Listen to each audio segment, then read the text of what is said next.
جب اکبر نے دین الہی نکالا تو حضرت مجدد الفسانی علیہ رحمہ اس کے مقابلے میں آیا. آپ جانتے ہیں وہ تاریخ. تو اس نے کہا تھا کہ السلام علیکم یہ مسلمانوں کا شعار ہے. تو ایک نیا لفظ لے کر آتے ہیں. جب بھی کوئی کسی کو ملے تو اس کو کہے اللہ اکبر, وہ بھی جواب میں کہے اللہ اکبر. یہ اپنی طرف سے وہ نئی چیز لے کر آئے. لیکن اسلام نے السلام علیکم کیوں رکھا ہے؟ تو اس کا ایک فلسفہ ہے. اور وہ کیا کہ جب کوئی مسلمان کسی دوسرے مسلمان کو ملے تو وہ کہے السلام علیکم. اس کا مطلب ہے تیرے اوپر سلامتی ہو. تو گویا وہ ضمانت دے رہا ہے کہ میرے بھائی تیری جان, تیرا مال, تیری آبرو, تیری عزت میری طرف سے محفوظ ہے. میں تجھے ضمانت دیتا ہوں سلامتی.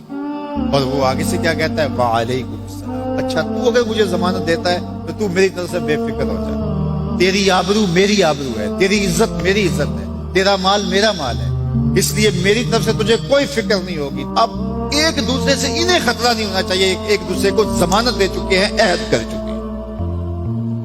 اور اگر ہم سلام بھی لیں اور جڑیں بھی کاٹ دیں تو بھی ہم نے سلام لیا ہی نہیں, ہم نے منافقت کی تھی. حضور نے فرمایا افشوا السلام, تو میں سلام کو پھیلاؤ.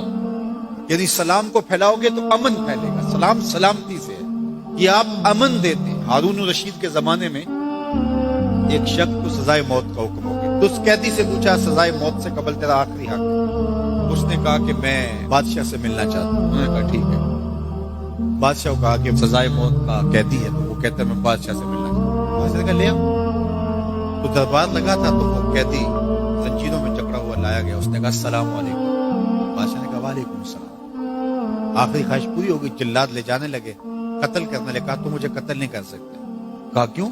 کہا بادشاہ نے میری ضمانت دے دی ہے, مجھے آزاد کر دیا. بادشاہ نے کہا میں کب کی ہے؟ کہا تم نے کہا نہیں وعلیکم السلام.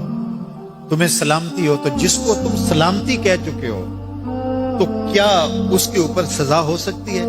تو بادشاہ مسکرانے لگا. کہا جاؤ میں نے اس کو آزاد کیا. وعلیکم السلام کہہ دیا تو پھر سلامتی ہوگی نا.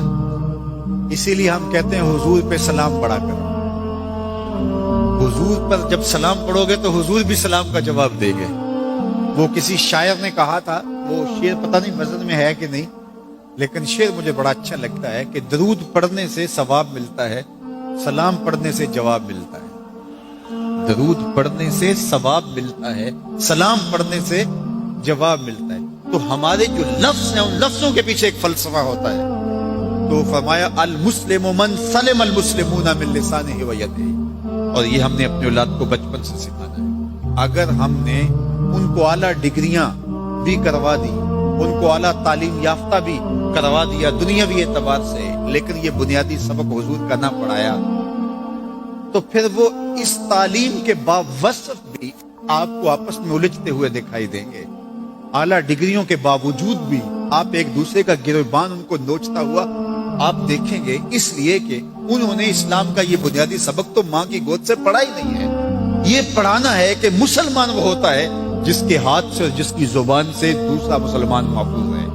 مجھے بتاؤ, جس کو یہ سبق اس کی ماں نے پڑھایا ہو, جس کو سبق اس کے باپ نے پڑھایا ہو, تو وہ کسی مومن کی ماں کو گالی دے سکتا ہے, کسی کے باپ کو گالی دے سکتا ہے, کسی کا گریبان پکڑ سکتا ہے, کسی کو تھپڑ مار سکتا ہے, کسی پہ زیادتی کر سکتا ہے؟ کبھی نہیں کرے گا. اس لیے کہ اس کو حضور کا فرمان یاد ہے کہ مسلمان ہوتا ہی وہ ہے جس کی زبان اور ہاتھ سے دوسرے محفوظ.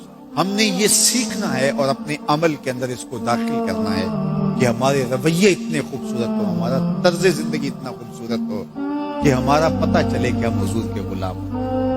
ہمیں خوبصورت رویوں کا درس دیا گیا ہے, ہمیں خوبصورت رویوں کو اختیار کرنے کی تعلیم دی گئی ہے. تو ہم اپنے آپ کو دیکھیں اور ہم اپنے دل کو صاف کریں, اپنی زبان کو صاف کریں, اپنی آنکھوں کو پاکیزہ بنائیں, اپنی سوچوں کو عفت دیں اور دیکھیں کہ ہم کھڑے کہاں ہیں. جس کے 2 دن برابر ہیں, آج کا اور کل کا, تو وہ خرابی پہ ہے. سرخرو وہ ہے کہ جس کے دونوں دنوں کے اندر واضح فرق ہو, ہر لمحہ اس کا بہتری کی طرف چلا جا رہا ہو, تو وہ ترقی کی طرف ہے, ورنہ وہ تنزل کا شکار ہو رہا ہے. تو ہمیں یہ سبق دیا گیا کہ قد افلح من تزکا.